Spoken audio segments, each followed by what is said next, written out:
നമസ്കാരം. Challenge of the YouTube ചാനലിലേക്ക് ഏവർക്കും സ്വാഗതം. നമ്മൾ പഠിച്ചുകൊണ്ടിരിക്കുന്നത് കോശ വിഭജനത്തിനെ പറ്റിയാണ്. കോശ വിഭജനത്തിൽ നമ്മൾ കാരിയോകൈനസിസ് അല്ലെങ്കിൽ മൈറ്റോസിസിനെ കുറിച്ചാണ് നമ്മൾ പഠിച്ചു കഴിഞ്ഞത്. ഇനി നമ്മൾ പഠിക്കാൻ പോകുന്നത് മിയോസിസ് അല്ലെങ്കിൽ ഊനഭംഗത്തിനെ കുറിച്ചാണ്. അപ്പോൾ നമ്മുടെ ചാനൽ ആരെങ്കിലും സബ്സ്ക്രൈബ് ചെയ്യാത്തവരുണ്ടെങ്കിൽ നമ്മുടെ ചാനൽ സബ്സ്ക്രൈബ് ചെയ്യുക. വീഡിയോ ഇഷ്ടപ്പെടുകയാണെങ്കിൽ നിങ്ങളുടെ ഫ്രണ്ട്സിന് ഷെയർ ചെയ്ത് കൊടുക്കുക. അപ്പോൾ നമുക്ക് ക്ലാസ്സിലേക്ക് കിടക്കാം.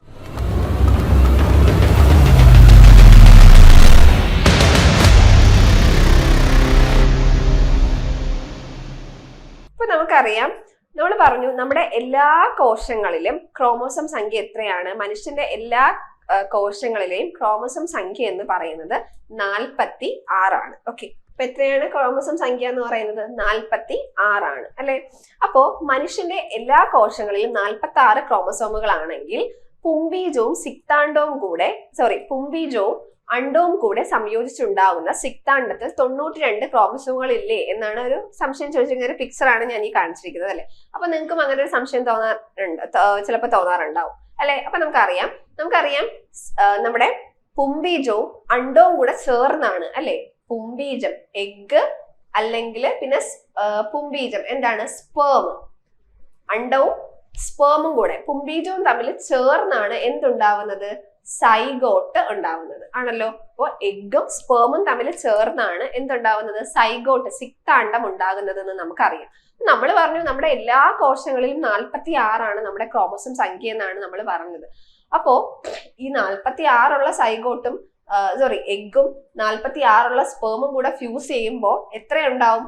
92 ആവണ്ടേ? അടുത്ത കുട്ടി ഉണ്ടാവുമ്പോ 92 ആവണ്ടേ ആ സൈഗോട്ട്? അപ്പൊ തന്നെ വേറൊരു ജീവി, ക്രോമോസം ഇത്രയും വ്യത്യാസം വരുമ്പോ മനുഷ്യരായി പോകും അല്ലെ, വേറെ എന്തെങ്കിലും ആയി പോകും. അപ്പൊ എങ്ങനെയാണ് ഇത് ആ കുട്ടിക്കും 46 തന്നെയാണ് ആ കുട്ടിക്കും വരുന്നത്? അത് എങ്ങനെയാണ് വരുന്നത് എന്നാണ് നമ്മൾ പഠിക്കാൻ പോകുന്നത്. അപ്പൊ എന്താണ് നമ്മൾ പറഞ്ഞു? നമ്മുടെ എല്ലാ കോശങ്ങളിലെയും ക്രോമോസം സംഖ്യ എന്ന് പറയുന്നത് 46 പക്ഷേ നമ്മുടെ എന്താണ് ബീജകോശങ്ങളിൽ മാത്രം, പുംബീജം അതുപോലെ തന്നെ അണ്ഡം, ഇത്തരത്തിലുള്ള ബീജകോശങ്ങളിൽ മാത്രം ക്രോമോസം സംഖ്യ എന്ന് പറയുന്നത് അതിന്റെ പകുതിയാണ്. എന്ന് പറയുമ്പോൾ എത്രയായിരിക്കും? 23. അപ്പോ എന്താണ് നമ്മുടെ 46 അല്ല, നമ്മുടെ എഗ്ഗിലും സ്പേമിലും ഉള്ള നമ്മുടെ ക്രോമോസം സംഖ്യ എന്ന് പറയുന്നത് എത്രയാണ്? 23. അപ്പോ എഗ്ഗും സ്പേമും ഒഴികെയുള്ള ബാക്കിയുള്ള എല്ലാ കോശങ്ങളിലുമുള്ള ക്രോമോസം സംഖ്യയാണ് ഇതെന്ന് പറയുന്നത് 46 എന്നുള്ളത്. ഓക്കെ. അപ്പോൾ നമ്മുടെ എഗ്ഗിലെയും സ്പേമിലെയും എത്രയാണ് ക്രോമോസം സംഖ്യ എന്ന് പറയുന്നത്? 23. ഓക്കെ.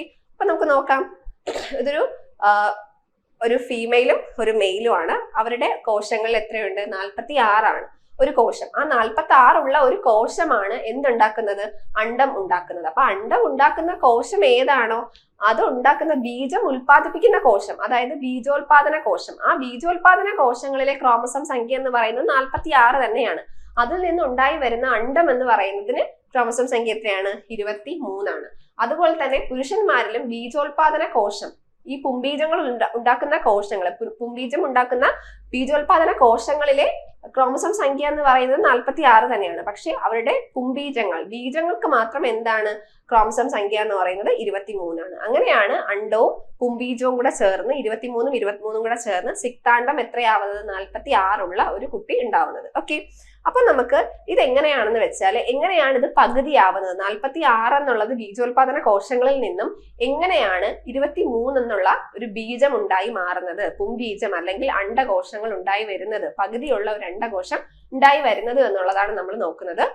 അപ്പൊ അങ്ങനെ ഉണ്ടാവുന്ന ഒരു കോശ വിഭജന രീതിയാണ് ഏതെന്ന് പറയുന്നത്? നമ്മുടെ ഊനഭംഗം അല്ലെങ്കിൽ മിയോസിസ് എന്ന് പറയുന്നത്. അപ്പൊ നമുക്ക് കൂടുതൽ മിയോസിസിനെ കുറിച്ച് പഠിക്കാം. അപ്പൊ നോക്കൂ, മിയോസിസ്. അപ്പൊ അതിനു മുന്നേ ഞാൻ മൈറ്റോസിനെ കുറിച്ച് കുറച്ച് കാര്യങ്ങൾ പറയാം. എന്തായിരുന്നു മൈറ്റോസിസ്? ഒരു കോശത്തിൽ നിന്നും എത്ര കോശങ്ങൾ ഉണ്ടാവുന്നു? ഒരു മാതൃകോശത്തിൽ നിന്നും 2 പുത്രികാ കോശങ്ങൾ ഉണ്ടാകുന്ന പ്രോസസ് ആയിരുന്നു നമ്മുടെ മൈറ്റോസിസ് എന്ന് പറയുന്നത്. പക്ഷേ ഇവിടെ ഒരു മാതൃകോശത്തിൽ നിന്നും മിയോസിസിൽ എത്ര പുത്രികാ കോശങ്ങളാണ് ഉണ്ടാകുന്നത്? 4 പുത്രികാ കോശങ്ങളാണ് ഉണ്ടാകുന്നത്. അപ്പൊ അതാണ് ഇവിടുത്തെ പ്രധാനമായിട്ടുള്ള വ്യത്യാസം എന്ന് പറയുന്നത് കേട്ടോ. അപ്പൊ ഇവിടെ ഒരു കോശത്തിൽ നിന്നും 4 കോശങ്ങൾ ഉണ്ടാകുന്നു. മാത്രല്ല മൈറ്റോസിസ് നമ്മൾ പറഞ്ഞു ഒരു കോശം വിഭജിച്ച് 2 കോശങ്ങളാകുമ്പോൾ അവയുടെ ക്രോമോസം സംഖ്യക്ക് എന്തുണ്ടാവുന്നില്ല? വ്യത്യാസം വരുന്നില്ല. 46 ആണെങ്കിൽ ആ 2 കോശങ്ങളിലെയും ക്രോമോസം സംഖ്യ എത്രയാണ്? 46 തന്നെയാണ്. പക്ഷേ ഇവിടെ എന്താണ്? മിയോസിസിന്റെ കാര്യത്തില് നമ്മുടെ ക്രോമസോം സംഖ്യ നേർപകുതിയാകുന്നു. ഓക്കെ, വിഭജനം സംഭവിക്കുമ്പോൾ ക്രോമസോം സംഖ്യ എത്രയാവുന്നു? നേർപകുതിയാവുന്നു. ഇത് ആരുടെ കാര്യമാണ് പറയുന്നത്? മിയോസിസ് അല്ലെങ്കിൽ ഊനഭംഗത്തിന്റെ കാര്യമാണ് പറയുന്നത്. ഓക്കെ, അപ്പം ഇങ്ങനെയുള്ള കുറച്ച് വ്യത്യാസങ്ങൾ എവിടെയുണ്ട്? നമ്മുടെ ഊനഭംഗത്തിലുണ്ട്. അപ്പൊ നമുക്ക് ഊനഭംഗത്തിനെ കുറിച്ച് പഠിക്കാം. ഊനഭംഗങ്ങൾ എന്ന് പറഞ്ഞാൽ എന്താണ്? ബീജോത്പാദന കോശങ്ങൾ അല്ലെങ്കിൽ ബീജകോശങ്ങൾ ഉണ്ടാകുന്ന ഒരു പ്രോസസ്സാണ്, അല്ലെങ്കിൽ ഉണ്ടാകുന്ന കോശവിഭജന രീതിയാണ് നമ്മുടെ ഊനഭംഗം എന്ന് പറയുന്നത്. ഓക്കെ, അപ്പോ എന്താണ്? നമ്മുടെ ബീജകോശങ്ങൾ എന്ന് പറയുമ്പോൾ ഏതൊക്കെയാണ്? സ്ത്രീ ബീജകോശവും ഉണ്ട്, പുരുഷ ബീജകോശവും ഉണ്ട്. സ്ത്രീ ബീജകോശത്തിനെ പറയുന്ന പേരെന്തായിരുന്നു? അണ്ഡം അല്ലെങ്കിൽ എഗ്, ഓവം എന്നും പറയും. അങ്ങനെയാണെങ്കിൽ പുരുഷ ബീജകോശങ്ങളായിരുന്നു പുംബീജം, സ്പേംസ്. അപ്പോ ഇത്തരത്തിലുള്ള ബീജകോശങ്ങൾ, എഗ്ഗും സ്പേമും ഉണ്ടാകുന്ന കോശവിഭജന രീതിയാണ് ഊനഭംഗം അല്ലെങ്കിൽ മിയോസിസ് എന്ന് പറയുന്നത്. ഓക്കെ, ലൈംഗിക അവയവങ്ങളിലെ ബീജോത്പാദന കോശങ്ങളിലാണ് ഊനഭംഗം നടക്കുന്നത്. അപ്പൊ ഊനഭംഗം എവിടെയാണ് നടക്കുന്നത്? ബീജോത്പാദന കോശങ്ങളിൽ മാത്രമാണ് ഊനഭംഗം നടക്കുന്നത്. ബാക്കിയുള്ള കോശങ്ങളിലൊക്കെ നടക്കുന്നത് ഏതാണ്? നമ്മുടെ ക്രമഭംഗമാണ്. ഓക്കെ, അപ്പം ലൈംഗിക അവയവങ്ങളിലെ ബീജങ്ങളെ ഉൽപ്പാദിപ്പിക്കുന്ന കോശം, അപ്പം ബീജങ്ങളെ ഉൽപ്പാദിപ്പിക്കുന്ന ഒരു കോശം ഉണ്ടാവും. ആ കോശത്തിൽ മാത്രമാണ് നമ്മുടെ ഊനഭംഗം നടക്കുന്നത്. ബാക്കിയുള്ള കോശങ്ങളിലൊക്കെ നടക്കുന്ന വിഭജനം ഏതാണ്? നമ്മുടെ ക്രമഭംഗമാണ്. ഓക്കെ, അപ്പോ ലൈംഗിക അവയവങ്ങളിലെ ബീജോത്പാദന കോശങ്ങളിലാണ് ഊനഭംഗം നടക്കുന്നത്. ഇനി 46 ക്രോമസോമുകളുള്ള മനുഷ്യനിലെ ബീജോത്പാദന കോശം തുടർച്ചയായി വിഭജിക്കുന്നത് ഫലമായിട്ടാണ് നമ്മുടെ ഈ ഒരു ബീജകോശങ്ങൾ ഉണ്ടാകുന്നത്. ഓക്കെ, അപ്പൊ നമ്മൾ പറഞ്ഞു ഇവിടെ ക്രോമസോം സംഖ്യ നേർപകുതിയാകുന്നു. ഊനഭംഗത്തിൽ ക്രോമസോം സംഖ്യ എത്രയാവുന്നു? നേർപകുതിയാവുന്നു എന്ന് നമ്മൾ പറഞ്ഞു. ഒരു കോശത്തിൽ നിന്നും 4 കോശങ്ങളാണ് ഇവിടെ ഉണ്ടാവുന്നത് എന്ന് നമ്മൾ പറഞ്ഞു. ഓക്കെ, ഇനി ഈ ഊനഭംഗം ഉണ്ടാവുന്നത് 2 ഘട്ടങ്ങളിലായിട്ടാണ് നമ്മുടെ ഊനഭംഗം ഉണ്ടാവുന്നത്. എങ്ങനെയാണ്? ഊനഭംഗം 1 എന്നും ഊനഭംഗം 2 എന്നും. ഓക്കെ, മിയോസിസ് 1 എന്നും മിയോസിസ് 2 എന്നും 2 ഘട്ടങ്ങളിലായിട്ടാണ് എന്ത് നടക്കുന്നത്? നമ്മുടെ ഊനഭംഗം നടക്കുന്നത്. അപ്പൊ നമുക്ക് നോക്കാം. ഈ ഒരു പിക്ചർ നിങ്ങൾ നോക്കുക. അപ്പൊ എന്താണ്? 46 എന്ന് എഴുതിയിട്ടുണ്ട്. അപ്പൊ നമ്മൾ പറഞ്ഞു ബീജകോശങ്ങൾ ഉണ്ടാവുന്ന കോശങ്ങൾ ഉണ്ടാവും അല്ലെ? ബീജോത്പാദന കോശങ്ങൾ, ബീജങ്ങളെ ഉണ്ടാക്കുന്ന കോശങ്ങളെയാണ് ബീജോത്പാദന കോശങ്ങൾ എന്ന് പറയുന്നത്. ആ കോശങ്ങളിലെ ക്രോമസോം സംഖ്യ എത്രയാണ്? 46 ആണ്. നമ്മൾ പറഞ്ഞു നമ്മുടെ ശരീരത്തിലെ എല്ലാ കോശങ്ങളിലും 46 ആണ്. അതുകൊണ്ട് തന്നെ ബീജങ്ങളെ ഉൽപ്പാദിപ്പിക്കുന്ന കോശങ്ങളിലും 46 ആണ്. പക്ഷെ ബീജങ്ങളിൽ മാത്രമാണ് 23 ക്രോമസോം സംഖ്യ ഉള്ളത്. അപ്പൊ നോക്കിക്കേ, 46 ആയി. ഓക്കെ, ആ 46 എന്നുള്ളൊരു കോശം ആദ്യം എന്ത് സംഭവിക്കുന്നു?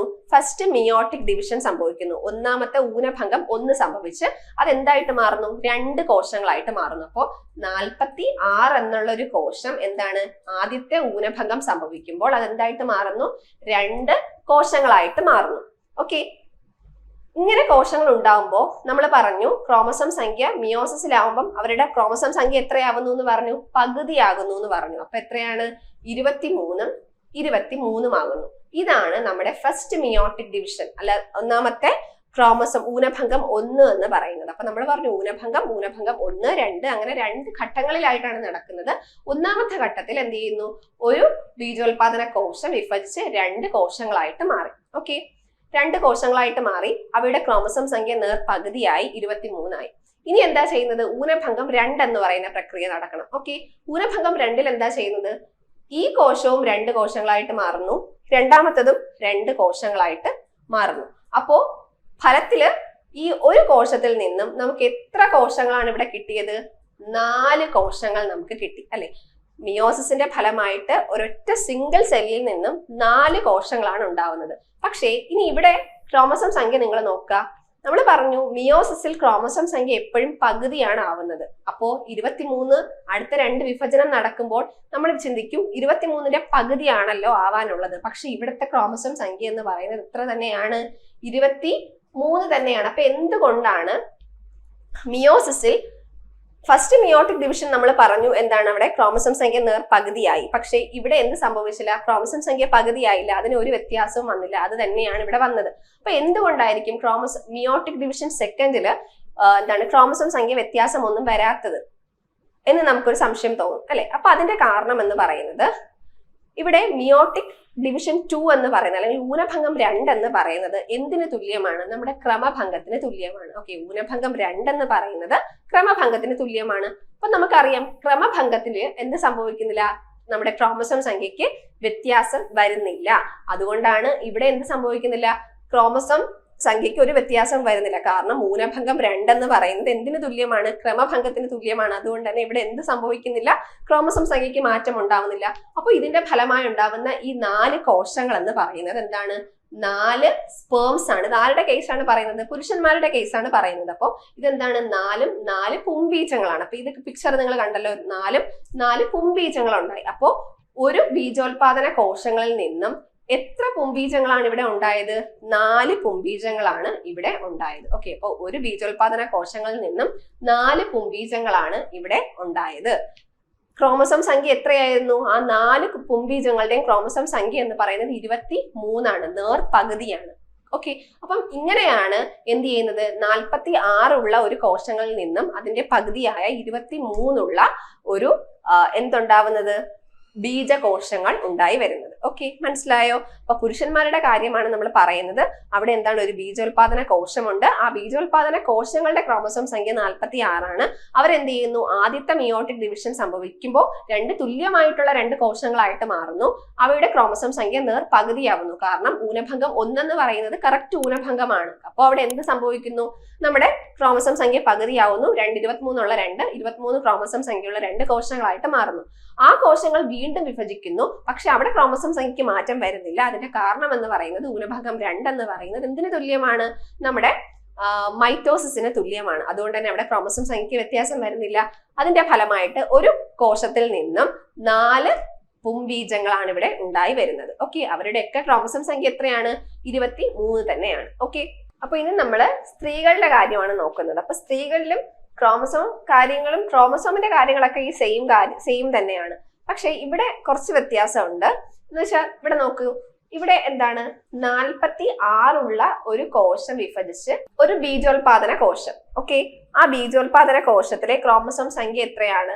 46 ആണ്. സ്ത്രീകളുടെ കാര്യമാണ് പറയുന്നത്. 46 ആണ് ബീജോത്പാദന കോശങ്ങളിലെ ക്രോമസോം സംഖ്യ. അവിടെ എന്ത് നടക്കുന്നു? ഒന്നാമത്തെ ഊനഭംഗം നടക്കുന്നു. ഊനഭംഗം 1 നടക്കുന്നു. അപ്പോ ആ ഒരു മാതൃകോശം വിഭജിച്ച് എന്തായിട്ട് മാറുകയാണ്? 2 പുത്രികാ കോശങ്ങളായിട്ട് മാറുന്നു. അല്ലെ? 2 പുത്രികാ കോശങ്ങളായിട്ട് മാറുന്നു. അപ്പൊ ഇവിടെ ഒന്നാമത്തെ ഊനഭംഗമാണ് നമ്മൾ പറയുന്നത്. ഇവിടെ എന്ത് ചെയ്യുന്നു? 1 വിഭജിച്ച് 2 പുത്രികാ കോശങ്ങളായിട്ട് മാറുന്നു. 2 പുത്രികാ കോശങ്ങളായിട്ട് മാറുന്നു. പക്ഷേ നേരത്തെ നമ്മൾ പുരുഷന്മാരുടെ കാര്യം പറഞ്ഞപ്പോൾ വിഭജനം നടന്നപ്പോ എങ്ങനെയായിരുന്നു? കറക്റ്റ് തുല്യമായിട്ടാണ് വിഭജിച്ചത്. അല്ലെ? ഇവിടെ ഒരു കോശത്തിൽ നിന്നും 2 തുല്യ വിഭജനമാണ് നടന്നത്. പക്ഷെ ഇവിടെ എന്ന് പറയുന്നത് എന്താണ്? തുല്യ വിഭജനം അല്ല ഇവിടെ നടക്കുന്നത്. ഇവിടെ എങ്ങനെയാണ്? തുല്യമല്ലാതെയാണ് വിഭജനം നടക്കുന്നത്. വെച്ചാൽ ഇങ്ങനെയുള്ളൊരു കോശം തുല്യമായിട്ട് വിഭജിക്കുകയാണെങ്കിൽ 2ഉം ഒരേപോലെയുള്ള കോശങ്ങളായിരിക്കും കിട്ടുന്നത്. പക്ഷേ ഇങ്ങനെയുള്ള കോശം തുല്യമല്ലാതെ വിഭജിക്കുകയാണെങ്കിൽ എന്താണ്? ഒരു ചെറിയ കോശവും കിട്ടും, ഒരു വലിയ കോശവും കിട്ടും. ആണല്ലോ?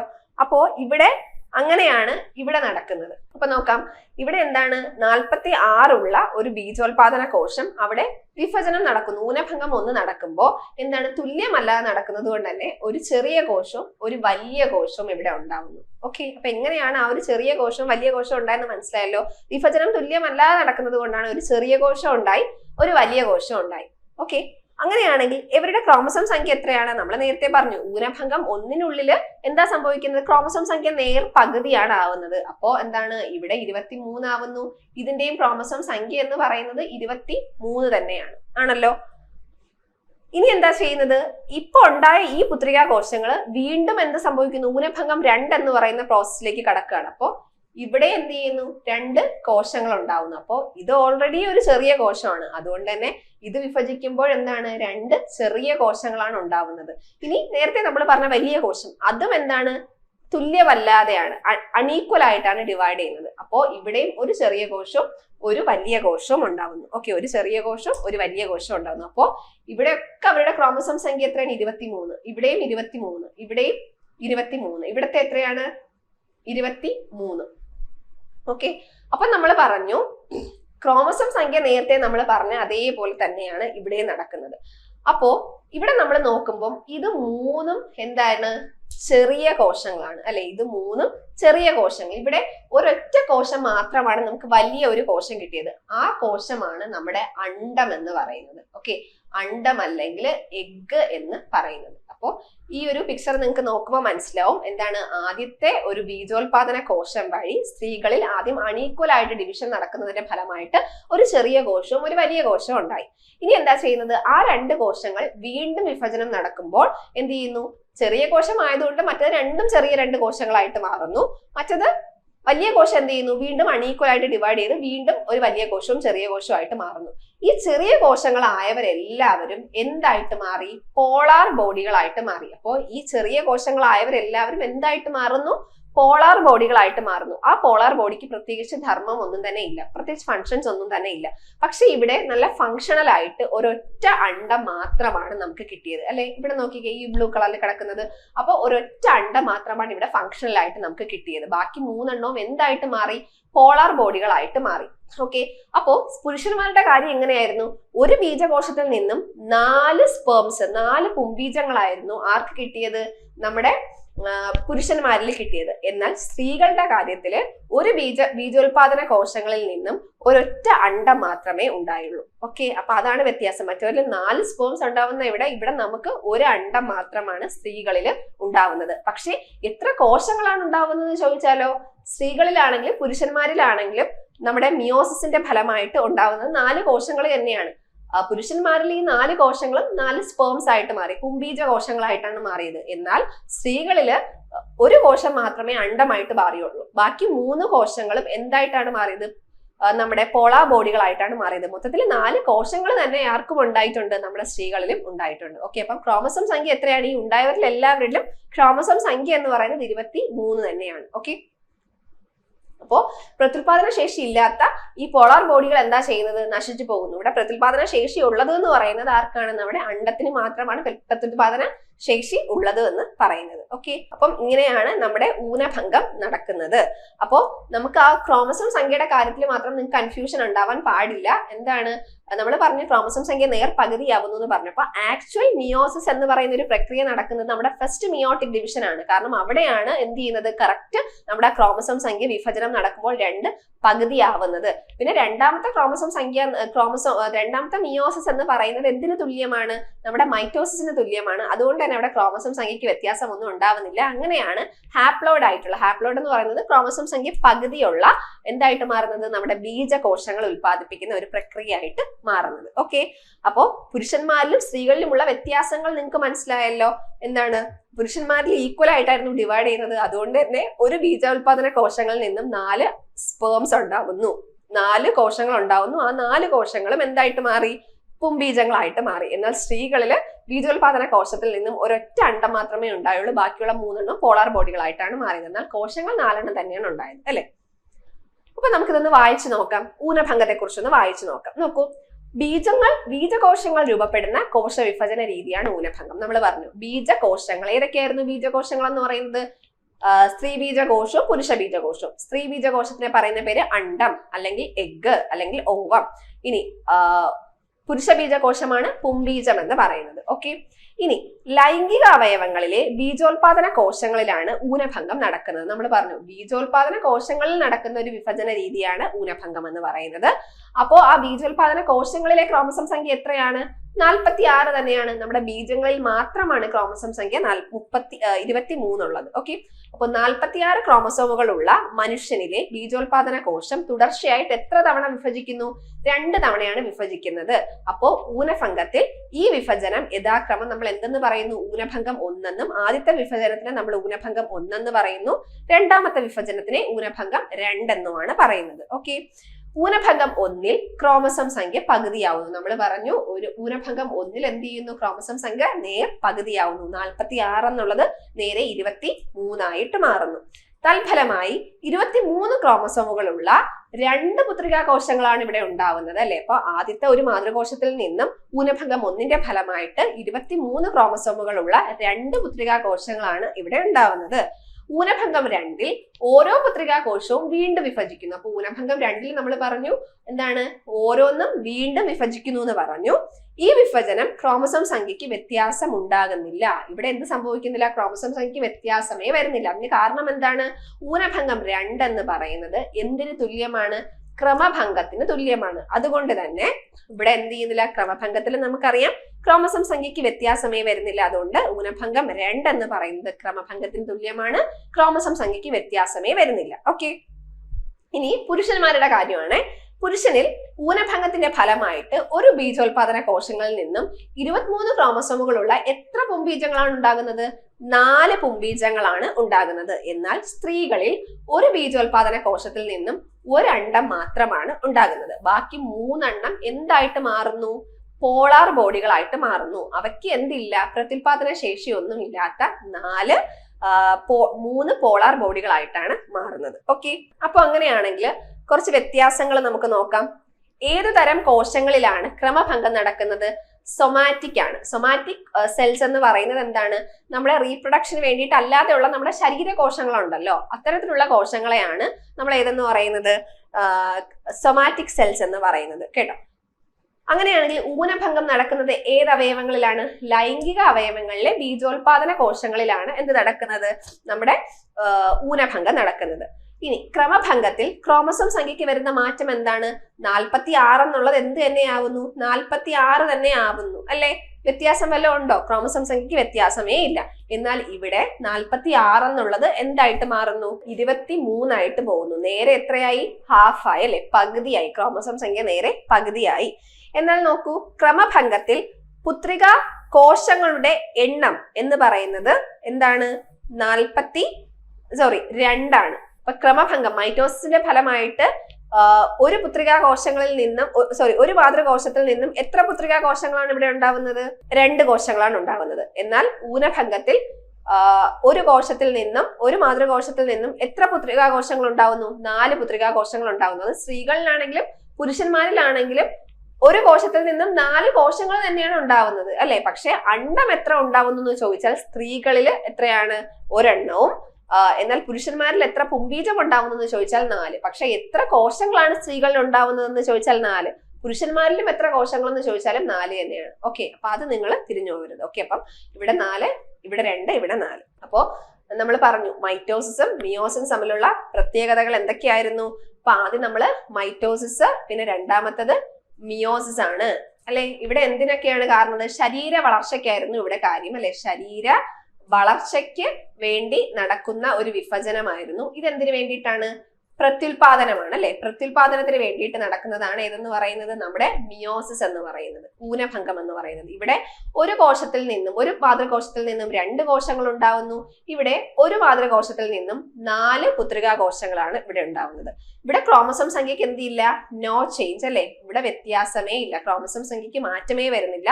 എന്നാൽ ഇവിടെ ക്രോമസോം സംഖ്യ നേർ പകുതിയാവുന്നു. ക്രോമസോം സംഖ്യ എത്രയാവുന്നു? നേർ പകുതിയാവുന്നു എന്ന് നമ്മൾ പറഞ്ഞു. ഓക്കെ, അപ്പൊ ഇതൊക്കെയാണ് പ്രധാനപ്പെട്ട മാറ്റങ്ങൾ എന്ന് പറയുന്നത്. ഓക്കെ, പിന്നെ നമ്മൾ ഫസ്റ്റ് ആദ്യം നടക്കുന്നത് കാരിയോകൈനസിസ് ആണ്, സെക്കൻഡ് സൈറ്റോകൈനസിസ് ആണ്. അതൊക്കെ കാര്യങ്ങളൊക്കെ കറക്റ്റ് തന്നെയാണ്. അപ്പൊ ഇതൊക്കെയാണ് പ്രധാനപ്പെട്ട വ്യത്യാസങ്ങൾ എന്ന് പറയുന്നത്. ഓക്കെ, ഇത്രയും ആയപ്പോ നമ്മുടെ കോശവിഭജനം കഴിഞ്ഞു. അപ്പൊ ലൈംഗിക പ്രത്യുൽപാദനം നടക്കുന്ന ജീവികൾ എത്ര തലമുറ കഴിഞ്ഞാലും ക്രോമസോം സംഖ്യ സ്ഥിരമായി നിലനിർത്തപ്പെടുന്നതിന്റെ കാരണം എന്താണ്? ഊനഭംഗമാണ്. കാരണം ഊനഭംഗത്തിൽ എന്ത് ചെയ്യുന്നു? പകുതിയായിട്ടാണ് വരുന്നത് അല്ലെ? അപ്പം ആ ഒരു 23 എന്നുള്ള ഒരു സ്പേംസും 23 എന്നുള്ള അണ്ടവും കൂടെ ചേർന്നാണ് 46 ഉള്ള എന്തായിട്ട് മാറുന്നത്? ഒരു സൈഗോട്ടായിട്ട് മാറുന്നത്. ഓക്കെ, അപ്പോ നോക്കൂ, മിയോസിസ് 1ഉം അല്ലെങ്കിൽ നമ്മുടെ ക്രമഭംഗവും തമ്മിലുള്ള വ്യത്യാസം എന്തെന്ന് ചോദിച്ചാൽ എന്തെന്ന് പറയാം? കാരണം മിയോസിസ് 1നകത്ത് ക്രോമസോം സംഖ്യ പകുതിയാവുന്നു, ക്രമഭംഗത്തിൽ ക്രോമസോം സംഖ്യക്ക് മാറ്റമില്ല. അങ്ങനെയാണെങ്കിൽ മിയോസിസ് 2ഉം ഊനഭംഗം 2ഉം ക്രമഭംഗവും തമ്മിലുള്ള സാമ്യം എന്താണെന്ന് ചോദിച്ചാൽ എന്താ പറയാ? 2ലും ക്രോമസോം സംഖ്യ എന്ത് ചെയ്യുന്നില്ല? വ്യത്യാസം വരുന്നില്ല. ഓക്കെ, ഇത്രയുമാണ് ആ കാര്യങ്ങൾ. അപ്പോൾ ഇത്രയുമായപ്പോ നമ്മുടെ കോശ വിഭജനം എന്ന് പറയുന്ന ഒരു ടോപ്പിക് നമ്മൾ കംപ്ലീറ്റ് ആയിട്ടുണ്ട്. നിങ്ങൾക്കൊക്കെ മനസ്സിലായി എന്ന് വിചാരിക്കുന്നു. Thank you.